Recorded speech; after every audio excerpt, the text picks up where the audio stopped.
Assalamualaikum semua. Welcome back to Andi In Channel.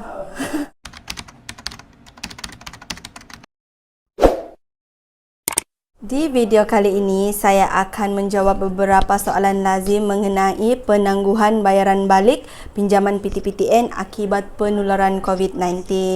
Okey, memandangkan saya seorang pegawai pemasaran PTPTN di Cawangan Keningau. So, insya-Allah saya boleh menjawab soalan-soalan tersebut. So, let's start it. Apakah yang dimaksudkan penangguhan bayaran balik pinjaman PTPTN akibat penularan COVID-19? Penangguhan bayaran balik pinjaman PTPTN ini adalah para peminjam di luar sana boleh membuat penangguhan pembayaran pinjaman PTPTN mengikut waktu yang telah ditetapkan. Siapakah yang akan diberikan penangguhan bayaran balik COVID-19? Semua peminjam layak untuk mendapatkan penangguhan pembayaran balik pinjaman PTPTN. Bagaimanakah untuk memohon penangguhan bayaran balik COVID-19? Jawapannya adalah peminjam tidak perlu buat permohonan kerana penangguhan diberikan secara automatik, termasuklah kaki tangan awam, kaki tangan swasta yang membuat pembayaran secara potongan gaji dan juga auto debit. Bilakah penangguhan bayaran balik COVID-19 berkuat kuasa?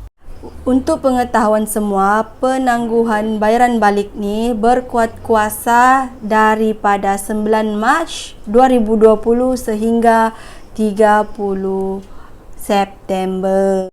Kamu di luar sana ada tempoh 6 bulan untuk tidak buat pembayaran PTPTN. Apakah manfaat yang diperoleh oleh peminjam?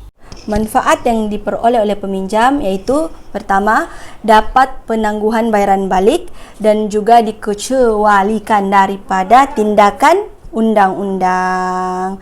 So, tiada istilah lagi kos penghakiman dalam tempoh penangguhan ini. Apakah saya perlu membuat pembatalan potongan gaji atau direct debit sedia ada? Okey, untuk soalan ini saya sudah jawab tadi.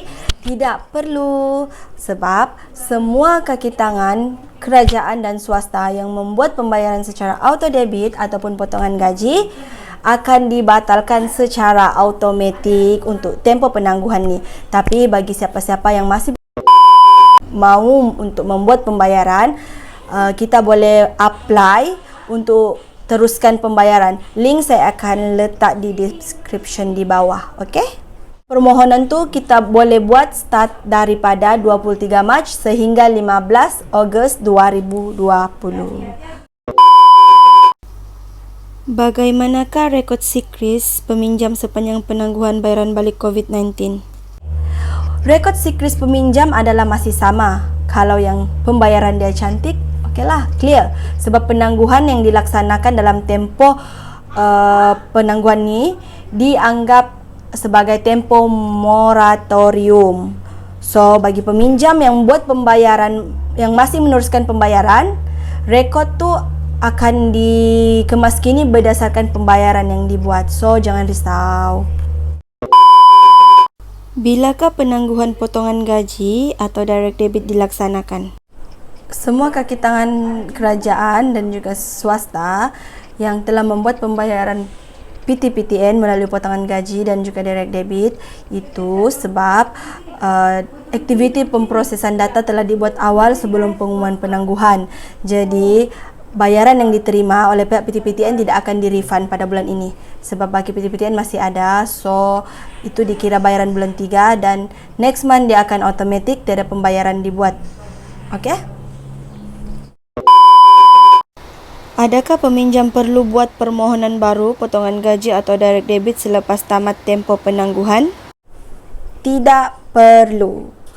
Semua peminjam yang membuat pembayaran potongan gaji ataupun direct debit sebelum ni akan diteruskan setelah tamat tempoh penangguhan. Okey? Adakah peminjam akan menerima perjanjian baru memandangkan tempoh bayaran balik akan berubah?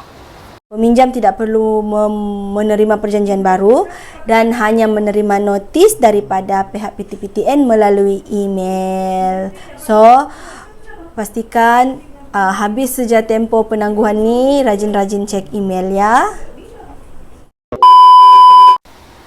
Adakah penstrukturan semula pinjaman yang dilakukan selepas tempoh penangguhan memberi kesan kepada rekod peminjam di SeaCris? Penstrukturan semula pinjaman tidak akan memberi rekod SeaCris kepada peminjam, melainkan peminjam tu mempunyai tunggakan terdahulu. Bermaksud peminjam tu sebelum tempoh penangguhan ni dia sudah ada tunggakan sedia ada. Dan peminjam tu perlu berhubung sama pegawai PTPTN yang terdekat ataupun boleh refer senarai nama pegawai PTPTN di website PTPTN, website rasmi. Okay? Bagaimanakah penstrukturan semula pinjaman dilaksanakan ke atas data peminjam konvensional? Untuk peminjam yang masih pinjaman konvensional, mereka perlu tukar kepada pinjaman ujrah terlebih dahulu untuk penstrukturan dibuat. So, bagi yang masih rasa dia punya pinjaman konvensional selepas berlakunya penangguhan ni, setelah tamat tempoh penangguhan, bolehlah berhubung dengan mana-mana pegawai PTPTN untuk proses pertukaran ujrah. Adakah kos pentadbiran ujrah dikenakan sepanjang tempoh penangguhan bayaran balik? Yes.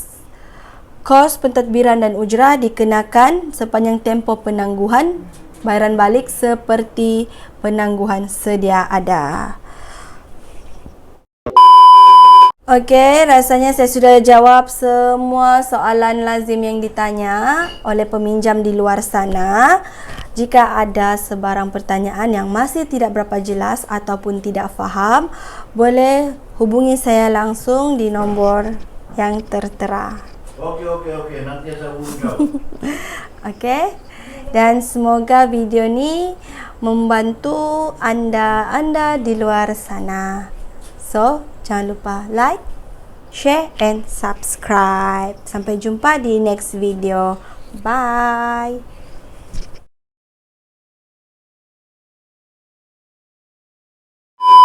Terima kasih kerana sudah menonton. Jangan lupa like, share dan subscribe.